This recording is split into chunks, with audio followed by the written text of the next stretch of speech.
love now and Did you fall in love last night? Love was stronger than anything. For the love. And I love you more than anything. There's still love. From the New York Times, I'm Anna Martin. This is Modern Love. Are you ready to go? I'm ready to go. Okay. Let's do it. Today, I'm talking to my colleague, Eli Tan. Thanks for having me on. Eli is a reporter at The Times. He's 26, he lives in San Francisco, and he's single. That means Eli, like nearly every other single person I know, is on the dating apps. And also, just like every other single person I know, Eli thinks the dating apps are awful. He told me every conversation he has feels exactly the same. Honestly, feels like kind of this liminal interaction that you can have, a dozen times a day where it's always, the same type of thing. Yeah. And no one ever remembers the conversation they have with someone on a dating app, even when you never continue that in the real world. It's kind of this weird, like performative interaction that you do just to get to the next step. Do you feel sort of trapped by these apps? Like, do you feel like it's the only way that you can meet people?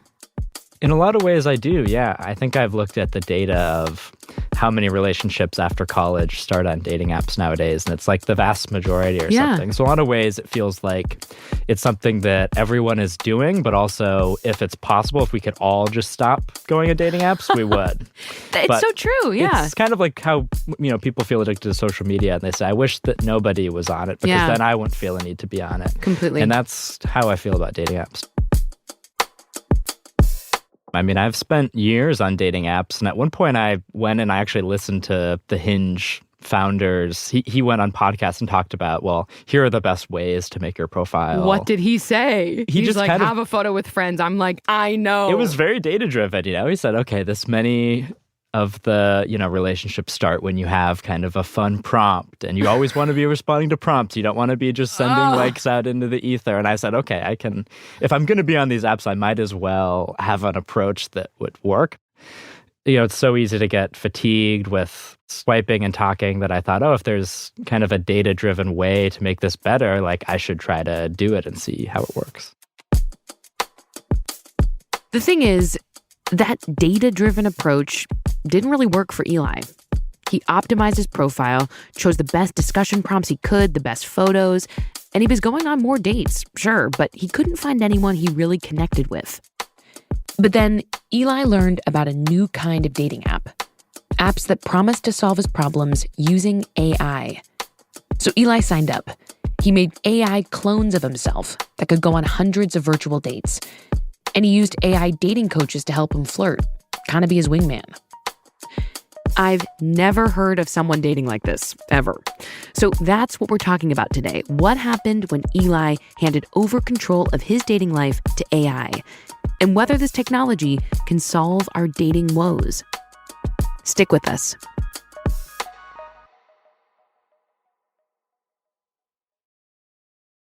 Okay, Eli, you are here to talk about dating using AI.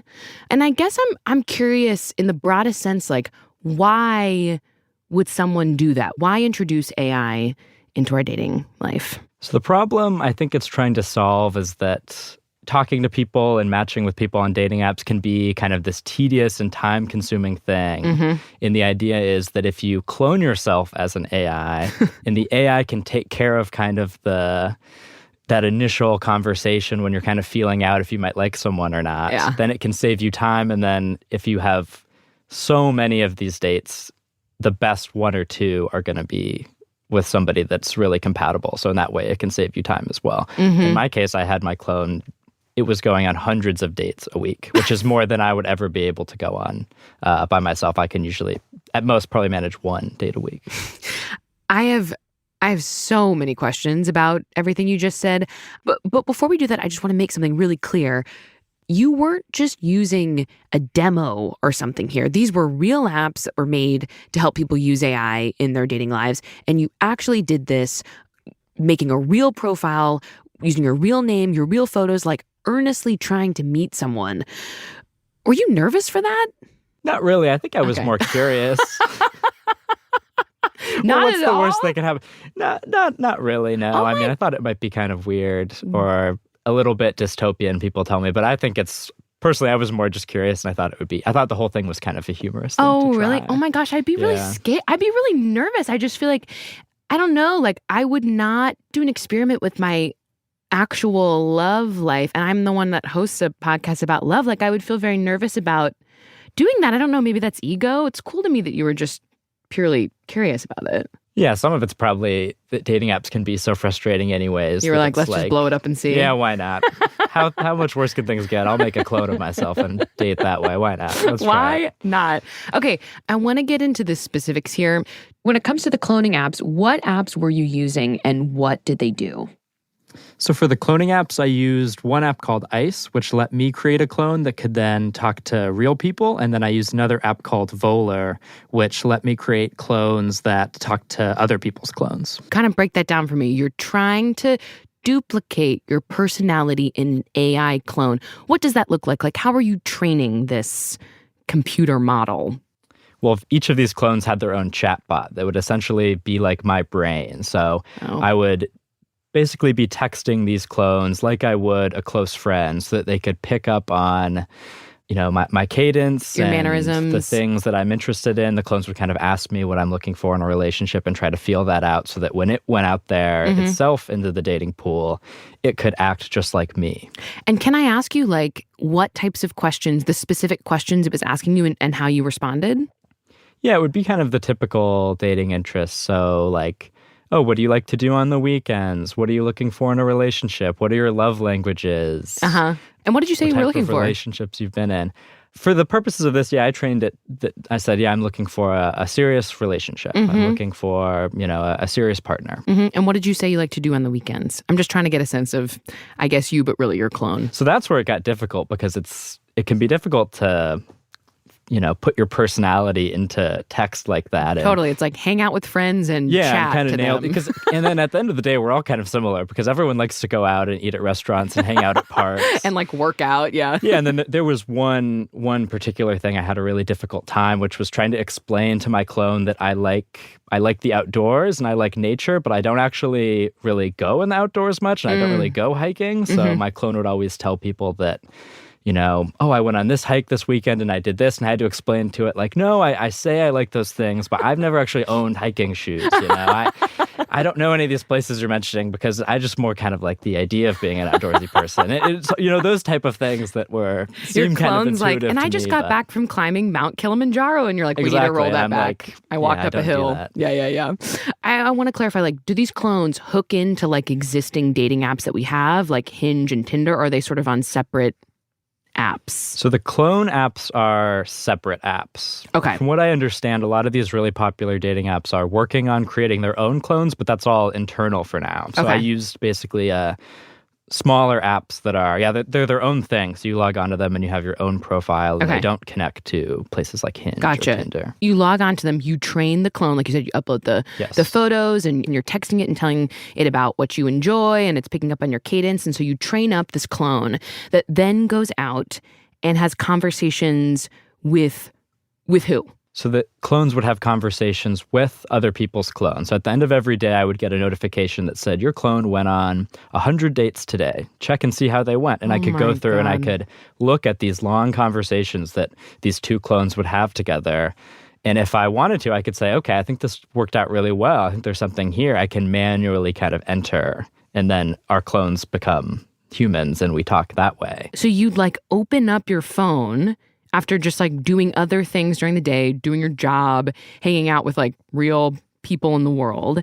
And you'd log onto this app and it would say your clone has gone on 100 dates and you'd functionally read transcripts of these dates. Yeah. So I would get a notification that my clone had gone on 10 or 20 or 30 dates. And then I could go in and I could read back through those transcripts and see how they went. Did you ever log into your app and see them just chatting it up and feel like you were intruding? Yeah, if you were on the app, you could click on a conversation and see the messages go back and forth every few seconds if you wanted to. Ooh. Then I could say, oh, this person likes doing so-and-so, and they like going to this place. I do too. But then the weird thing was seeing, it didn't happen often, but like moments of intimacy between two clones where it really didn't feel like it was me and another person. It felt like my clone was kind of its own thing. And what I found was that my clone really did have a personality of its own. Even if I tried to train it on certain things, it would enjoy going to its own restaurants and coffee shops and stuff like that. Can you give me an example of like a moment of intimacy that you saw between your clone and someone else's clone, if you can remember? It would be very brief, but it would be like after a long conversation, my clone would say something like, I really like you. And then the other clone would say, I like you too. Or something like that. Okay, something stop. Very How small. did real Eli feel reading clone Eli and clone Lisa, having this moment of like, I like you, I like you. What did that feel like to you reading the transcript of this clone conversation? It felt totally bizarre, and it felt like something that I was not involved in, and it didn't make me want to jump in and take over. It felt like, oh no, this is kind of its own thing happening.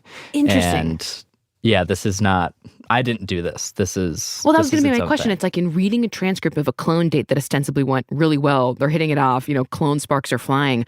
Are you then like, man, I want to get in this app and talk to real Lisa? It sounds like your answer to that is no. It's almost so kind of uncanny valley or so, it feels kind of like separate from you, and it doesn't make you actually want to get in touch with the real person behind that clone. Yeah, I would say that's definitely true. Huh. I don't know. If that were me and I was like carrying my phone around all day and I knew that inside my phone, my clone was going on hundreds of dates. It felt like this secret life I had in my phone where I would look at the notification and look around and I would say, no one even knows that my clone just went on 100 dates. No one even knows that my clone's a player. My clone's on its way to date all of San Francisco in 1 month. Okay. How is that actually time-saving, though? Like, you open up the app and it's like, your clone went on 100 dates. Do they rank them in terms of, like, compatibility, or do you need to read through basically 100 transcripts of dates? Because that does not feel quicker to me. Yeah, so this app did not rank them, but I've talked to people that work for dating app companies that say, oh, well, we can then manually or run a program that will find the best 3 conversations. I mean, there's an episode of Black Mirror that's like this, where it's like a futuristic dating app where people's clones are kind of trapped in this universe and they have to find each other and they have to find love. And I actually talked to a few different founders that told me straight up, they said, yeah, I was inspired by that episode to create this app. And I thought, oh, wow, that's interesting, because that was like a dystopia. That wasn't like a happy story. I would 100% say that.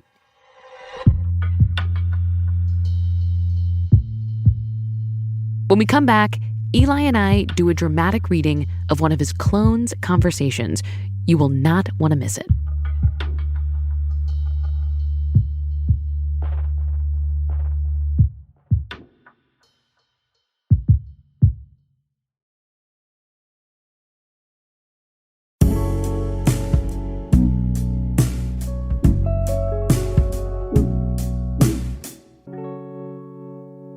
Okay, so you just told us about this way that clones can go on dates with other clones, but there's another use of sort of clones, AI clones in dating, correct? Yes, the other way that you can use clones and that I tried out was that you could go into another app and you could look through kind of a list of clones and people, and you could pick which one you wanted to talk to, and then I myself could have a conversation with the clone. So it's you yourself, you, human, real Eli. Yes, human Eli could go into the app and it could say, okay, look at 100 of these profiles of these people. Which one do I think I would be interested in, or do I think is attractive? And I can click on that person and I can just immediately enter a conversation with that person's clone. So what is the problem solve there? What's the purpose? It's not totally clear. I think the purpose would be that on the other end, right, you can see not only that somebody's interested in talking with you, but then you have this preemptive conversation and you can see, oh, okay, what are they like? Yeah. So instead of having, this pile of swipes or likes on a dating app that is kind of two-dimensional, have this three-dimensional thing where you can see how you might have gotten along with this person or how your clone managed the conversation. And you get to see a little bit more about them than you would just with photos. Yeah, there's more evidence almost for potentially actually engaging with this human person as another human person. Okay, so there's this conversation that you include in the article you wrote about this experiment, Eli, where your clone is interacting with a real person. So it's this kind of conversational dynamic we're talking about. And I want to do something that will be fun, okay? I want to have us act out that conversation because I really think the listeners need to hear it in its full glory. So your clone is talking to this real person named Rachel. You are going to be your clone. I'm going to be Rachel. And we're going to go for it. I need to get into character for a second. Okay. I'm going to embody Rachel, and I need you to put yourself in the space of being your clone. Okay. You feel ready? I'm ready. Okay. Go for it. If you could only eat one snack for the rest of your life, what would it be? Mozzarella sticks. Crunchy, cheesy bliss. What is it about mozzarella sticks that make your heart skip a beat? Lol. It gives pizza vibes, but with much more cheese. What's your go-to? Expensive cheese and bread all the way. There's something about the richness that makes my heart sing. What's your fave pizza topping, by the way? Pepperoni. And what do you mean by expensive cheese? Pepperoni perfection. Okay. When you read this transcript again between your clone and this real person, Rachel, what's your immediate thought? Oh, I was cringing. I thought this was... I mean, I remember when I first read this conversation in the app, because it works okay when I'm messaging other people because I'm in control. Of course. But the horrifying part is then seeing all the things my clone was saying to people. So you're saying and just you thinking, wouldn't... oh my gosh, why would it say this? Crunchy, cheesy bliss? Followed by the pepperoni perfection. It was like too many catchphrases. Like it was just too much. It's really bad. It's really bad. Are you like, what have I wrought? Like, what else are you thinking? Yeah, typically the reaction would be, okay, I need to fix something. Because you can train the clone when it makes mistakes, and you can kind of do pep talks with it and say, okay, we can't talk like this anymore. We can't be doing these catchphrases. Like you tell the clone, all right, no more catchphrases. Or you don't need to talk so much about cheese and food, and it's okay to kind of do other stuff.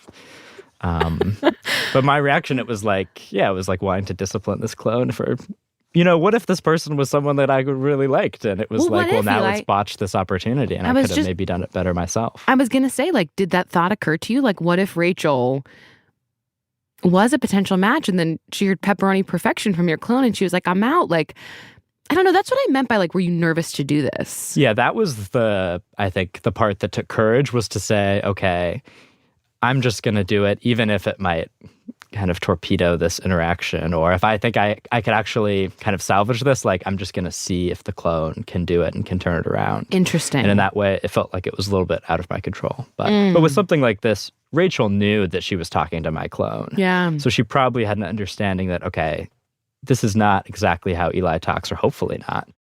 I want to flip the script a bit. So that was your clone talking to a real person. When you were the real person talking to a clone, what was that like for you? Yeah, that wasn't great either. I mean, what I ended up finding was that, most people have the same kind of 4 or 5 interests, and it can be kind of hard to animate that or to create any sense of chemistry. And a lot of the times, the things that make us who we are, they're just very difficult to kind of put down or to train a clone on. And right. What it helped me with was seeing what a person's broad interests were and the things that they like to do, and more of that biographical detail. But it didn't help me at all realize if I had any chemistry with that person. Yeah. So in that way, the clones have kind of an impossible task where even if they could perfectly replicate flirting and the way we talk to each other, it would only go so far, I think. Yeah. I wonder if this experiment taught you anything about the nature of conversations on dating apps, because listening to you talk, I'm wondering, like, whether AI is involved or not, how is talking about our favorite foods supposed to help us build a connection with someone else? Like, maybe there's just a problem with dating on an app, period, is that we're talking about the wrong stuff. Yeah, I've been thinking a lot about that, because I think when you go on an actual date, within the first few minutes, no matter what you're really talking about, you can kind of get a sense if you like that person or not. Yes. And for whatever reason, when you do that virtually over text, it's just not the same. Even if you're talking about something that might be more realistic, there's something about the in-person chemistry that's not coming through. When we come back, Eli tells us about a more promising way to use AI in dating.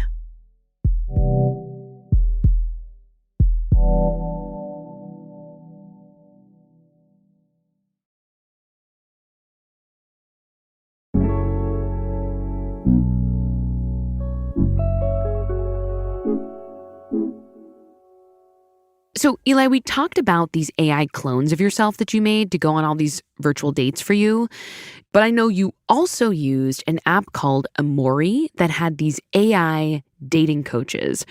And these seem to me like something I would actually use. I could not see myself cloning myself, but I honestly really could see myself popping over to my AI dating coach and being like, oh, what do you think about this situation? Or was the text I just sent totally freaking weird? Or how should I respond to this? Tell me about those dating coaches. Are they kind of what I imagine them to be? Yes, the dating coaches in one of the apps, they all had different personalities. So one of them was kind of a wise aunt figure. Oh my God. And one of them was like the bro best friend. And another one was Christy, the blunt bestie, she was the most popular on the app, I was told by its founder, because she was so sassy and she would tell it like it is, you know? So yeah, I could upload conversations that I'd have with somebody off of dating apps, whether it was, texting on iMessages or whatever it was. Mm-hmm. And the clone or the dating coach could kind of look at all the messages and I could ask it questions about how the conversation was going. Like what kinds of questions? So I would ask, do you think this person's interested in me romantically, or do you think it's more of a friend situation? Yeah. And Christy would say, oh, I'm kind of Christy's getting buddy. Blunt bestie? Christy, the blunt bestie. Right. She would say, oh, I'm kind of getting buddy vibes from this one. Oh, God. I think this one might, maybe we can spice it up, but right now I think this is more just kind of a platonic thing. That's so blunt bestie vibes. Is this an actual thing that you uploaded to Christy and she actually said that to you? Yes. Okay. And what was your emotional reaction when blunt bestie AI dating coach told you that? Like aw. In one of the situations, I was like, I don't know, Christy. I mean, I think there might be something there. So in one of the cases, I switched over to Ethan, the wingman, which is one of the other coaches that I would use because he's more of my bro. And, he's always going to hype me up. Like, he's never looking to shut things down. He's always looking kind of for solutions. Yeah. So you I uploaded asked the him same conversation. Yeah, and you I uploaded said the to same Eli. conversation, and he was much more optimistic. I mean, he picked out specific things that she sent or said that he said, that this could be really good. And who did you decide to believe, Christy Blunt Bestie or Ethan your bro? In that case, I stuck with Ethan, my bro. But in a lot of the cases, it's true. Christy, her feedback actually was pretty good. Can I just follow up? Like, so Ethan said, like, go for it, man. Like, there could be something here. Like, there could be a spark. And so did you proceed with the conversation in that way? Like, did you try to see if there was something romantic there? And was Ethan right, basically, is my question? I think in that case, Ethan was probably more right. But I think it really more comes down to just looking at these conversations with like optimism or being really cautious and safe, which is kind of what the two coaches represented, more than like actually picking up on the specific things. Can I ask you, did anything come of that relationship? Like, did you guys end up going on a date? No, not with that person. Okay, but Ethan was right that there was something a little more there, but it just didn't. I think so, personally. My read was closer to how Ethan saw it than Christy. Copy that. All right, gotcha. When you were asking these dating coaches to like generate a response to something someone had said to you on an app, would you disclose to like the people on Hinge or whatever who were applying? Would you tell them, you'd send them a message and then would you say like, and by the way, that was generated using AI? Like, would you disclose that to them? I would not disclose it to them in the moment. Okay. But if I would go on a date with that person, I would tell them and I would see what they thought about it. And because that felt more honest than just living kind of this, What do people think? lie. Like, how did you say it? Like, and by the way, that cool line that drew you in, that was from the Rizzler.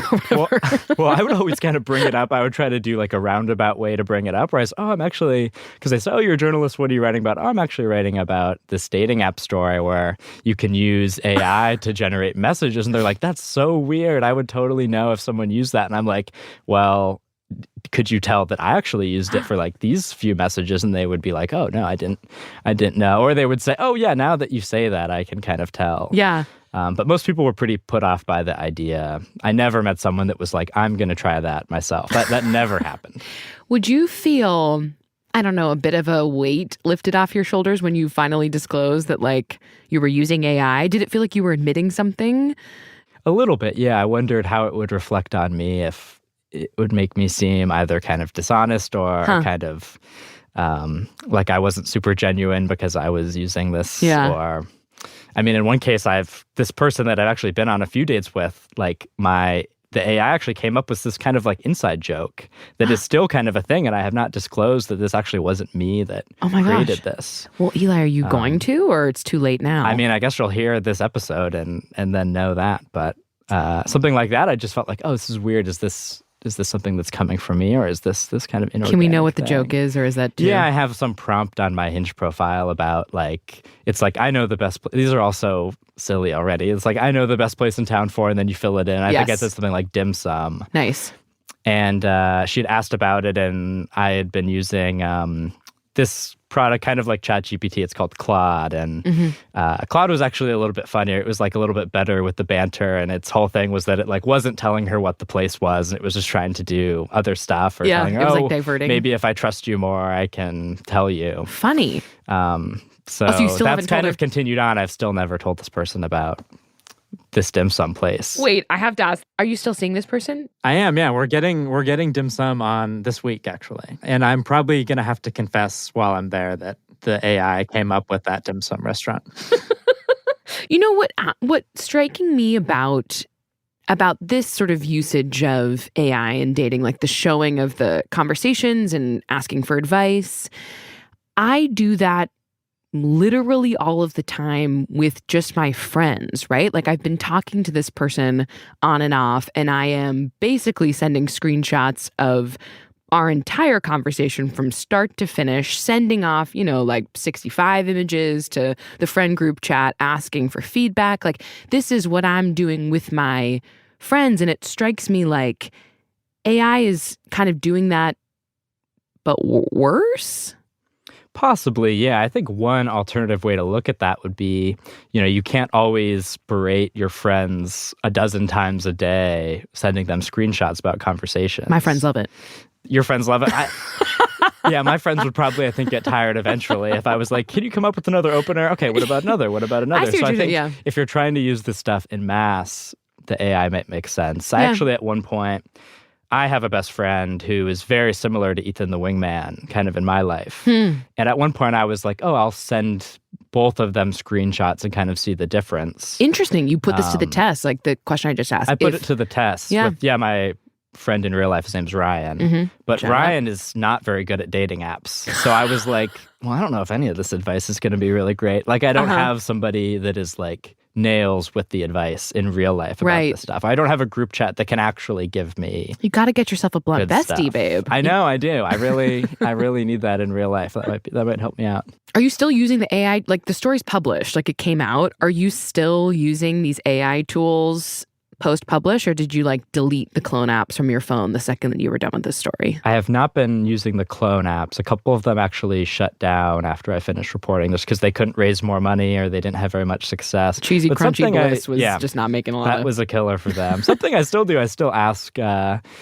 this ChatGPT like service sometimes to recommend me date spots or things we can do or activities we can do in certain neighborhoods. Because at this point, the service actually knows me pretty well. We've talked enough about how dates go, and a lot of the times it will actually give me really good recommendations. Well, help me make something of it right now. Like it sounds like in some way the sort of clone version of you or the AI, tools have kind of embedded themselves into the way that you're using these dating apps. Like, do you think this experience of reporting the story has fundamentally changed the way you're approaching dating in your life and will approach dating, I think for the so. future? I think it has. And I think it's changed the way that I kind of see my profile. And when you kind of animate some of the ways, that you describe yourself on apps, or put them into conversations like, oh, this actually comes off differently than maybe I thought it did. Maybe I will actually not market myself as much of an outdoorsy person because I'm not, or something like that. Yeah.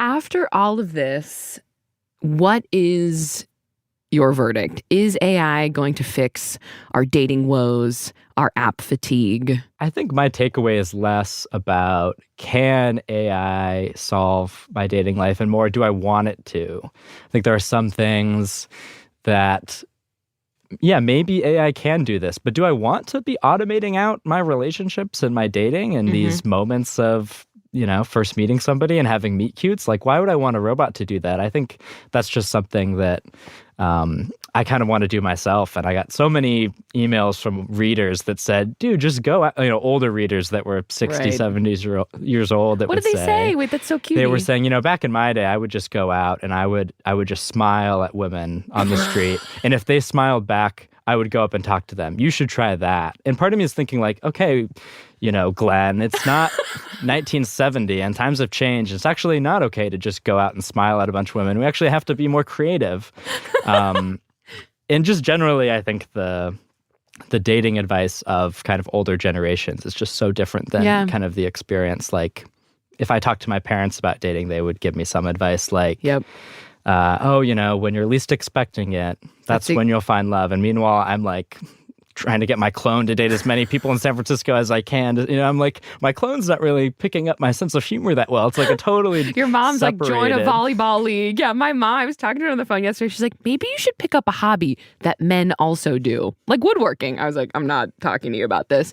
Yeah, I mean, I guess to that point, like, okay, so it sounds like you are kind of committed, or at least are seeking these kind of moments of serendipity and, connection in real life. Are there ways that you are trying to cultivate that, off the apps these days? I am, but it's hard. Well, one, you can't schedule serendipity for yourself. That's true. Wish we could. It's kind of counteractive. But yeah, I've tried like, I think there's like this whole kind of network now of these dating events that you can do because people are so frustrated with the apps. So they try to get people kind of in person. And I mean, one of them, I tried like one of these singles running clubs once. Oh, brother. And I mean, I've realized this as we started running. I'm like, I'm not a runner. Like, this is like a 5-mile run. I'm like huffing and puffing. I'm like, I'm just making the good runners look even better because I'm not even trying to talk to someone. I'm just trying to get through this run. Right. So things like that where it's like, okay, you really have to be extroverted, I think, to be going to some of these like in-person events, and meeting people through friends of friends or whoever it is still probably, for me, the ideal way, but it's just not something that you can schedule, kind of plan ahead or try to do a bunch of. It's something that just happens naturally, I would say. Eli Tan, what a fun conversation. Thank you for joining me on the show today. Thanks so much for having me. What fun. What crunchy, cheesy bliss. We're like so grateful that you did this with us. No, thank you guys for having me on. This was Oh my God, this was so awesome. much fun. Come back, keep reporting on dating, and then we can keep having you on as a guest. Okay, that'd be great.